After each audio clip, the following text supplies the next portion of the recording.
Welcome to Jonathan Mercer Just Talking About Whatever. Hi, it is a little different. I've got a blue background going. I've got almost anything you can think of happening right now. I'm actually recording on a brand new piece of equipment.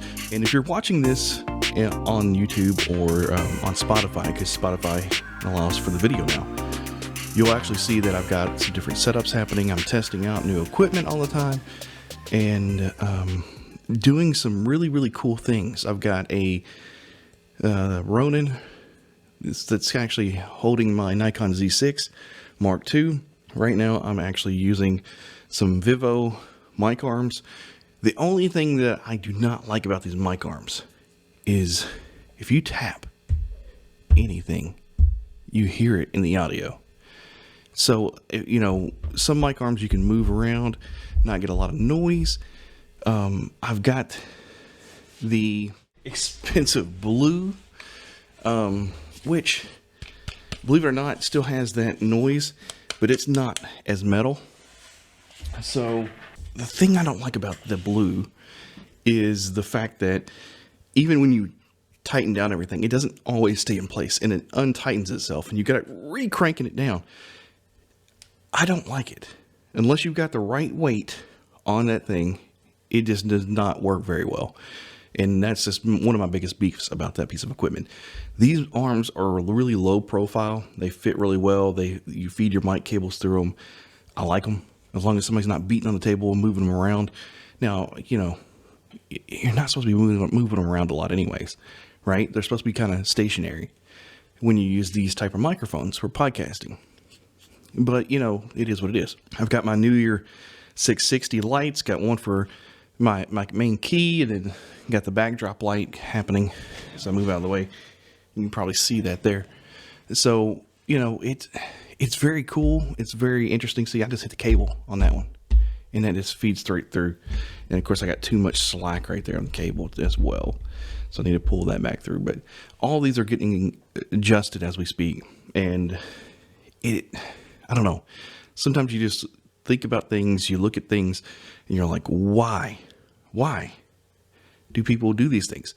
So, I'm looking for shock absorbers. I'm looking for different kits. I'm using the SE Dynacasters, and they are really cool.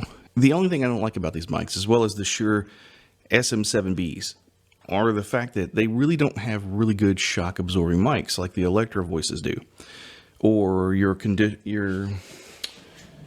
standard large diaphragms. They have this nice shock mounts, for these kits. And this, of course, is the kit that has the Aston Origin, which is a really superb sounding microphone. So, I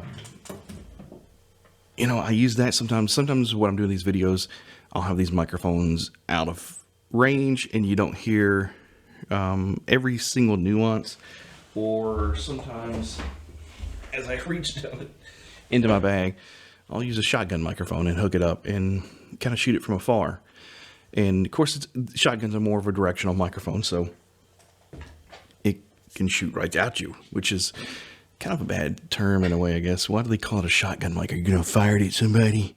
We're going to say, hey, we're going to shoot you with this, microphone. But anyways, it is what it is.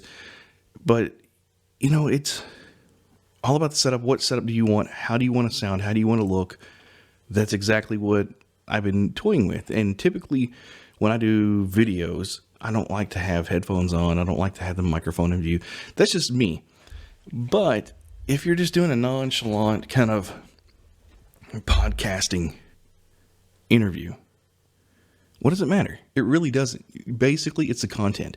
You want to get the content out there. You want to get all of your details out there. And I'm not even looking on camera most of the time in this video. And I'm getting my thoughts together. I'm looking around. I'm pulling things out because I'm thinking of how else am I going to do this setup where I can easily set it up, break it down if I need to. I don't have the functionality to have everything in a permanent place.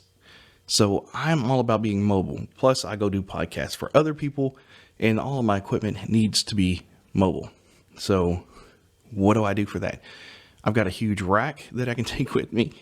It's a mobile rack, but I'm not going to show you. It's off camera. It has my Focusrite 18i20 which is what's recording into Pro Tools right now with this. I have a Zoom H8, which is a really good field recorder, podcast recorder. Did some great stuff. And let's see here. Let's grab. I have the Rode Caster Pro, the first edition of that. Of course, they got the second one out, which is by far really freaking cool, and a lot more customizable than this one. But this is a really good unit. Preamps don't pull out everything, so these dynamic microphones don't always get the boost they need. But this one, which is the reason I went with the SE Dynacasters, is because you don't need a cloud lifter. It's got a preamp built into it. As soon as the phantom power comes on, boom, it activates. If you flip the dip switch on the back, you can turn it on, turn it off. So it's active or passive. You can do either one. But yeah, so that's where I've been at. Plus doing a lot of video for other people. Got some really cool stuff I can't show you right now. I'm waiting to get it done in a project that is really, really fantastic. And I'll share that when I can. But anyways, that's a little bit what I've been up to.